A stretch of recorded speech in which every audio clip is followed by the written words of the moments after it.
예, 여러분 안녕하십니까? 팡팡 터지는 바이블 시간이 돌아왔습니다. 저는 김세권 목사고요.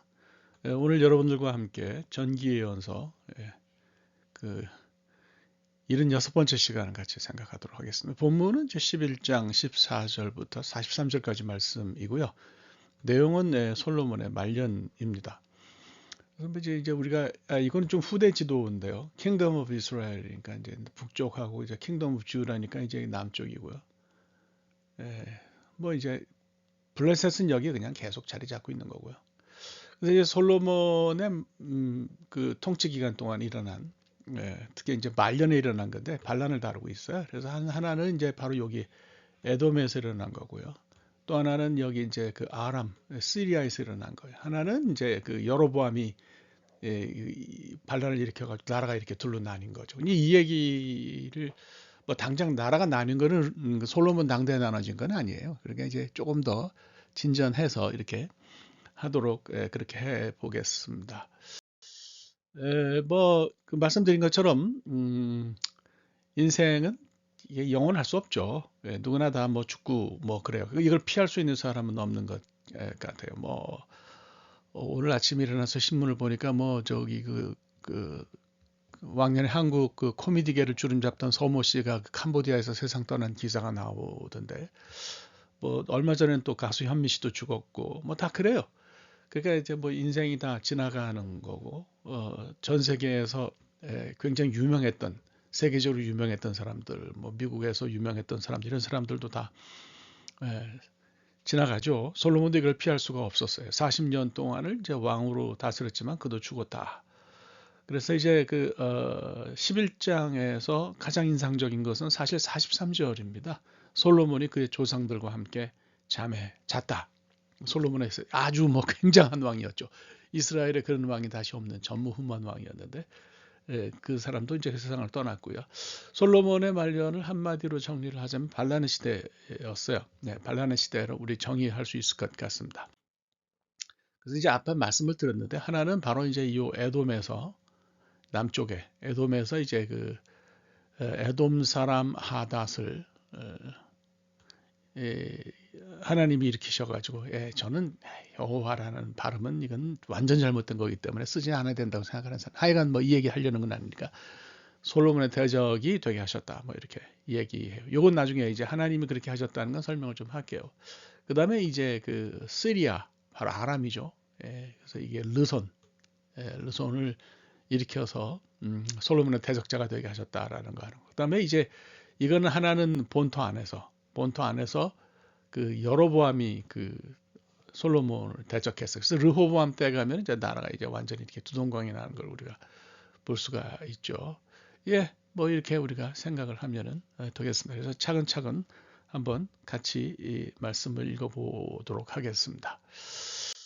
그 제일 첫 번째 반란 세 가지만 살펴보면 뭐 될 것 같아요. 그래서 첫 번째 반란은 여러분들이 생각하시는 것처럼 그 어, 에돔 사람 이 바로 그 여기 있는 하닷이 일으켰는데요.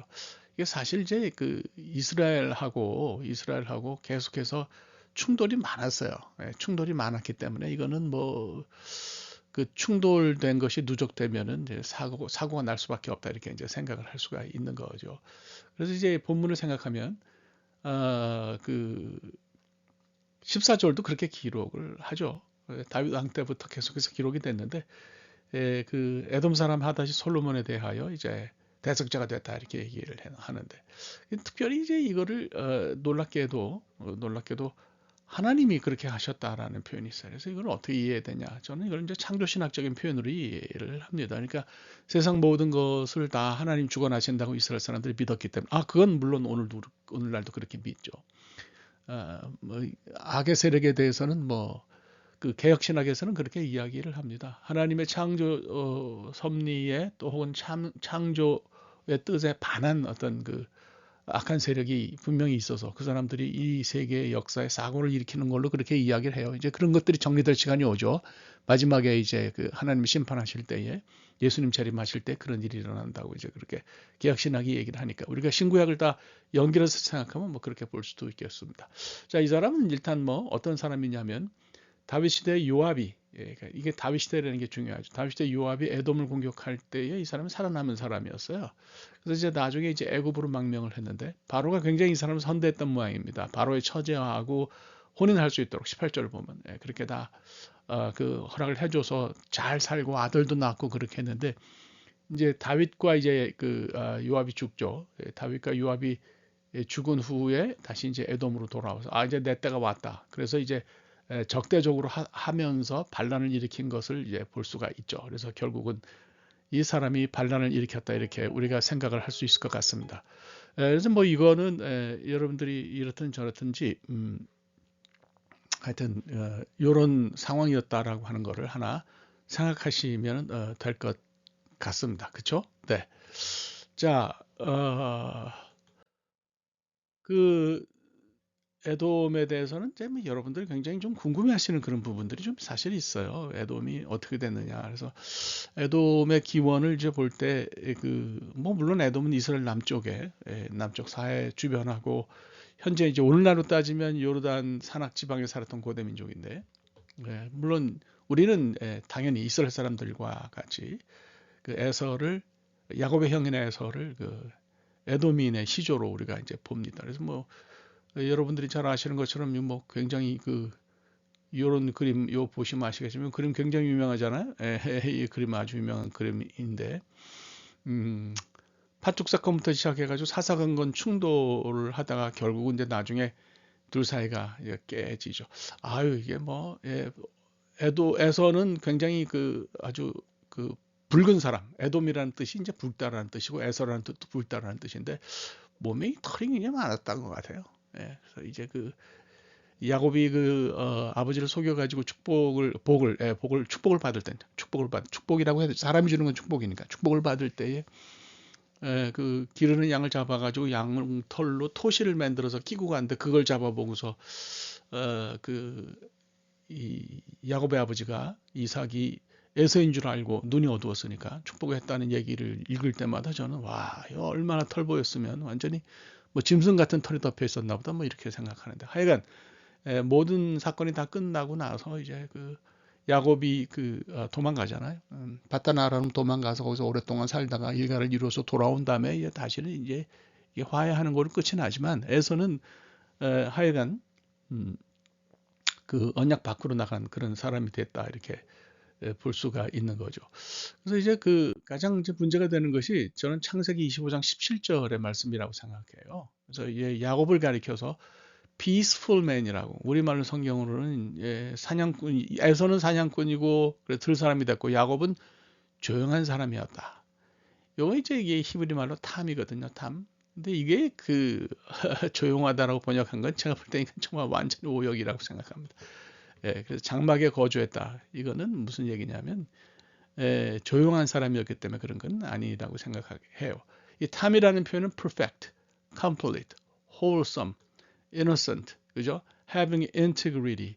그래서 morally, ethically pure한. 그러니까 이제 그 당시에는 물론 이제 율법이라고 하는 것이 물론 아직 이제 그 없을 때였지만 하나님의 뜻을 따라 사는 데 있어서 후대 사람들이 볼 때도 이 사람은 부족함이 없는 사람이었다 이렇게 이제 우리가 생각을 해야 됩니다. 그래서 이거를 우리가 잘 이해해야 되고요. 이거는 제가 생각할 때 야곱은 그 후의 생을 살펴보면은 조용한 사람은 아니죠. 피스풀한 사람도 아니죠. 주변 사람과 굉장히 컨플릭트도 많았고요. 다른 사람들 속여가면서도 자기 자신이 살아남기를 원했던 사람이고 뭐 그래. 그러면서도 이제 족장의 전통, 하나님 믿는 신앙을 이제 그쪽에 섰다는 거 하나가 에서랑 다른 거죠. 그래서 뭐 많은 사람들이 에서가 더 인간적인 매력이 있다 이렇게 얘기하는 사람들도 있지만 그건 뭐 모르겠어요. 그러나 에서가 훨씬 뭐 사냥꾼이었으니까 터프했던 건 사실인 것 같은데 그렇다고 해서 상대적으로 야곱을 조용한 사람이다. 아니 피가 DNA가 어디 가겠습니까? 야곱도 대단히 괄괄하고 생의 의지가 충만했던 사람이고 무슨 일이든지 할 수 있는 엄청난 사람이고 바다나람에 가서도 그렇게 아주 잘 버티고 살았잖아요. 그러니까 조용한 사람은 아니었어요. 그래서 하여튼 뭐 이렇게 결국 이거를 두 사람을 에서와 야곱을 가르는 거는 행동거지나 본성이나 특징이나 뭐 이런 것은 아닌 것 같고요. 그거는 율법이나 하나님 말씀에 대한 순종, 언약 안에 거하느냐, 언약 바깥으로 나가느냐 이걸 가지고 야곱과 에서를 우리가 나눌 수 있을 것 같습니다. 뭐 그러니까 그걸 우리가 잘 이해를 하는 것이 필요할 것 같네요. 자, 이제 그 에돔 사람들은 일단 에돔 사람들은 굉장히 그 뭐라고 할까? 그 다윗 때부터 이제 충돌이 있었다고 아까 말씀을 드렸는데요. 사울하고도 전쟁을 했고요. 그다음에 다윗 왕하고도 전쟁을 했어요. 그래서 뭐 특별히 이제 다윗 왕 때는 여기 나오잖아요. 18,000명이 죽임을 당했다. 이스라엘의 신하가 됐다. 그러니까 이게 이 사람들이 갖고 있는 원한이 얼마나 컸겠냐.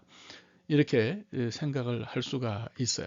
이걸로 끝난 게 아니고 솔로몬 시대 때 여러분들 아시다시피 팀나 광산에 대해서 구리, 그러니까 그 솔로몬 시대 국가 경제 주축이 무역이었다 그랬는데 수출을 이제 구리를 많이 했어요. 그래서 팀나가 여기 있잖아요. 팀나가. 그 팀나라든지 뭐 에시온 개별 요런 것도 다 원래 이제 그 에돔 땅이었어요. 에돔 땅. 근데 이제 이걸 다윗이 정복한 다음에 솔로몬이 개발했던 것을 볼 수가 있는 거죠. 그래서 여기 이제 그 에시온 개별 옆에 에일랏이라고 하는 항구 요거죠. 그죠? 그걸 만들어 가지고 구리 수출을 위해서 무역항을 만들어서 이제 무역을 했던 걸 볼 수가 있어요. 그러니까 바로 이게 성경에 나오는 에시온 개별이죠. 생각해 열왕기상 9장에 이제 우리가 다뤘어요. 하여튼 뭐 그렇다는 것을 볼 수 있어요. 그러니까 이렇게 이제 이스라엘이 에돔을 쳐들어와서 에돔의 굉장히 중요한 광물들을 차지를 하고 그다음에 그것을 이제 정제해 가지고 수출을 해서 그 솔로몬 때 그 나라가 굉장히 그 부강해졌다. 그러니까 이런 면에 있어서 그 굉장히 에돔 사람들이 음, 기분이 나빴겠다. 뭐 이렇게 우리가 생각을 할 수가 있습니다. 하여간 이제 나중에 이스라엘하고 유다로 이제 르호보암 때 나라가 나뉘잖아요. 그래서 그러니까 이제 에돔은 유다 편에 붙었어요. 뭐 지리적으로 가까우니까 그랬겠죠. 통치권을 인정했는데 하여간 그러나 뭐 속내가 편했던 건 아닌 것 같고 여호람 왕 때 반란을 일으켰던 것을 볼 수 있습니다. 하여간 40년 동안 그다음부터는 계속 뭐 좀 국지전이 있으면서 소강 상태에 빠졌는데요. 계속해서 뭐 그 반란을 일으키다가 아, 기원전 한 736년경부터 아시리아의 어떤 조공 국가가 됩니다. 그래서 뭐 이런 얘기가 이제 그 비문에도 나오는 걸 볼 수가 있죠. 하여튼 계속해서 투닥투닥 하다가 남왕국 유다가 586년에 기원전 586년에 바벨론에 의해서 멸망하잖아요. 근데 그 정기호 이제 그러니까 이제 전쟁이 나라가 없어지니까 전쟁이 끝나는 거죠. 그래서 결국은 바로 그 어간에 그 바벨론에 의해서 역시 에돔도 종속되면서 나라로서의 가치가 끝났다 이렇게 이제 우리가 생각을 할 수가 있는 것 같습니다. 그래서 이제 많은 분들이 관심을 갖는 것이 이제 그럼 신약 시대 그 이후에 신약 시대는 어떻게 됐느냐. 그래서 이제 이게 나바티안 우리가 신경을 써야 되는데 성경이 잘 안 나오지만 나바티안이 아라비아 반도 전체하고 저 위쪽에 북쪽에 시리아까지 이렇게 하고 에돔까지 이렇게 다 이게 다스리는 엄청난 나라였어요. 그래서 여러분들 이거 나바티안 왕국을 가볍게 생각하시면 안 됩니다. 여기 이제 그 위에 나중에 그 뭡니까 사도 바울이 회심한 다음에 3년 동안 아라비아로 갔다 그러잖아요. 그 아라비아가 바로 나바테안 왕국이에요. 그러니까 이 근처 어디 어간에 이렇게 머물렀다고 여러분들이 생각을 하셔야 되지. 이거를 뭐 여기 이 아라비아 반도에 여기까지 내려와서 복음을 전한다 이렇게 생각하는 건 그거는 굉장히 잘못된 생각이고요. 다메섹 옆에 나바테안 왕국 쪽에 그러니까 이제 아라비아까지 이게 나바테안 왕국이 점령을 했으니까 뭐 다 아라비아로 부를 수 있는 거죠. 거기 가서 했는데 안 됐다 이렇게 이해하셔야지 그거를 저 밑에 남쪽에 아라비아 반도 남쪽에 막 이렇게 다 진출해서 거기서 있었는데 뭐 아무것도 안 됐다 이렇게 생각하시면 굉장히 안 될 것 같습니다. 그래서 하여튼 요때 그 나바티안 족에 의해서 땅을 뺏기고 부엘세바 쪽으로 이주를 했어요. 그래서 신약 시대에 이르니까 유다 남쪽에서 에돔 유대인과 동화되어 가지고 이제 이두메라고 불리게 되고 그때부터 이제 이두메라는 표현 여러분들 많이 뭐 들으셨을 거예요. 이두메가 바로 그 에돔 사람과 유대인들이 통합된 거라고 볼 수 있어요. 그래서 이두메 출신의 유명한 인사가 바로 안티파터입니다. 이 사람이 첫 번째 헤롯 대왕이라고 부르는 건 정말 지극히 잘못된 표현이에요. 그거는 우리가 그 사람을 대왕이라고 그렇게 부를 이유가 전혀 없습니다. 하여튼 첫 번째 헤롯이죠. 이 사람의 아버지인 안티파터가 이두메 출신이에요. 그래가지고 이 사람이 로마 제국의 행정관이 됐고 첫 번째 아들인 바로 그 첫 번째 헤롯 그 이제 헤롯 왕조의 시조가 됐던 것을 보죠. 그래서 신약 시대의 헤롯 왕조가 시작이 됐어요. 그러니까 여러분 이제 아셔야 될 거는 그 첫 번째 헤롯은 아주 철저하게 에돔 사람입니다. 그러니까 뭐 국적을 나중에 바꿨다고 하더라도 이 사람은 에돔 사람이에요. 그러니까 혈통적으로 순수성을 굉장히 중요한 유대인들이 그 헤롯을 받아들이기가 굉장히 어려웠을 거다 이렇게 우리가 충분히 생각을 할 수가 있는 거죠. 그래서 이제 제가 이 얘기를 하지 않을 수가 없는데요. 이게 이제 그 막벨라굴에 있는 회당 모습이에요. 예, 제가 여기를 이제 직접 가서 보고 대단하다. 특별히 이제 기저 같은데 밑에 있는 이 건축 옆에 이런 양식을 보면 이게 헤롯 시대 때 AD 1세기경에 그 건축 양식을 땄다는 걸 알 수가 있어요. 지금은 이제 그 굴 자체를 그 첫 번째 헤롯이 그 완전히 회당으로 이렇게 만들었던 걸 볼 수 있죠. 그러니까 유대인들의 환심을 사기 위해서 뭐 노력을 많이 했어요. 이 사람도 노력을 많이 했는데 결국 이제 유대인들의 그 마음을 사지는 못했는데 거기 들어가서 제가 보면서 희한하게 생각한 것이 에서의 무덤이 거기 있었어요. mat세바라는 것이 이제 쉽게 말하면 이제 그 기념하는 기념돌이고요. 그 밑에 이제 실제로 이제 뭐 시신이 있든지 어떤지 무덤이 있든지 하는 건데 거기 이제 에서를 모셔놓은 거죠. 이거 누가 모셔놨겠어요? 바로 헤롯 첫 번째 헤롯이 모셔놓은 것을 볼 수가 있어요. 그러니까 그 유대인들의 환심을 사기 위해서 막벨라굴을 회당으로 조성을 했지만 본심은 그의 조상은 에서라는 거죠. 그러니까 여기가 원래 막벨라굴이 이스라엘 백성들의 선조, 그러니까 족장들을 모셔놓은 곳이잖아요. 거기에 에서가 들어가야 된다. 야곱과 에서는 분명히 언약을 그 기준으로 해서 볼 때 나뉘어진 게 분명한데도 헤롯의 마음 속에는 에서가 들어 있었다. 그러니까 이제 에돔이 그만큼 영향을 미쳤다라고 하는 것을 우리가 이제 생각을 할 수가 있는 거죠. 자, 두 번째 반란은 이제 그 아람 소바 북쪽에 이게 뭐 유프라테스 강이까지니까 여기 다메섹이 있고 그러니까 이게 얼마나 북쪽 쉽게 말하면 아람 왕국은 바로 북이스라엘 위쪽에 있었어요. 그래서 역사를 살펴보면은 뭐 아수르가 북이스라엘을 굉장히 위협했다고 하지만 실제로 아주 힘들었던 거는 바로 머리 위에 있던 그런 북왕국 머리 위에 있던 아람 시리아였어요. 이것이 굉장히 힘들었는데 르소는 여기 사람입니다. 그래서 왕년에 이제 하닷에셀에게서 소바왕 도망간 그런 전력이 있었고요. 또 다윗이 소바에 쳐들어가서 전쟁을 할 때 이제 왕이 됐던 그런 전력이 있는 사람인데 뭐 당연히 적대감이 있는 거죠. 그래서 다윗이 죽은 후에 솔로몬에게 반란을 일으켰다 이렇게 우리가 생각을 하시면 그러면은 될 것 같습니다. 그러니까 뭐 이 사람도 아주 그 이스라엘에 대해서는 굉장한 적대감을 가지고 있던 사람인데 솔로몬 말년이 되니까 이제 반란을 일으킨 걸로 그렇게 생각하면 될 것 같습니다. 마지막 사람이 이제 여로보암 1세인데 이 사람은 뭐 잘 알아요. 여로보암 1세와 2세는 여러분 우리가 이제 구별을 해야 되죠. 그래서 여로보암 1세는 시조고요. 북이스라엘 시조고 여로보암 2세는 북이스라엘 역사상 가장 그 강력한 나라를 그 만들었던 군주예요. 여로보암 2세. 이 사람도 굉장히 하나님 보시기엔 악한 왕이었으니까 그러나 정치적으로 보면은 그렇다는 얘기를 들은 거죠. 그래서 아히야 선지자로부터 이스라엘의 열 지파를 다스리게 될 거라는 예언을 들었어요. 그래서 이제 5조각, 보이죠? 5조각. 이 두 조각은 이제 뭐 하나는 솔로몬에게, 하나는 남쪽에. 그러니까 나뉘는 거죠. 남왕국 유다는 두 지파만 가지게 되고 북왕국은 열 지파를 가지게 될 거다. 이렇게 이제 이야기를 한 것을 볼 수 있어요.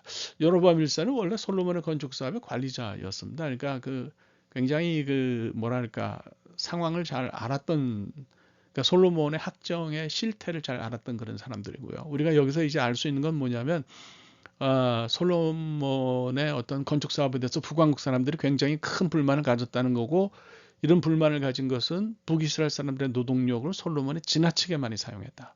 그리고 그들에게 세금 혜택 같은 것도 없고 세금 혜택은 오히려 유다 지파에만 있었고 그래서 이것이 이제 솔로몬에 대한 반감을 갖는 계기가 됐고 이런 상황에서 아히야의 예언이 여로보암으로 하여금 솔로몬의 반기를 드는 결정적인 계기가 되게 했다 이렇게 우리가 생각을 할 수가 있는 것 같습니다.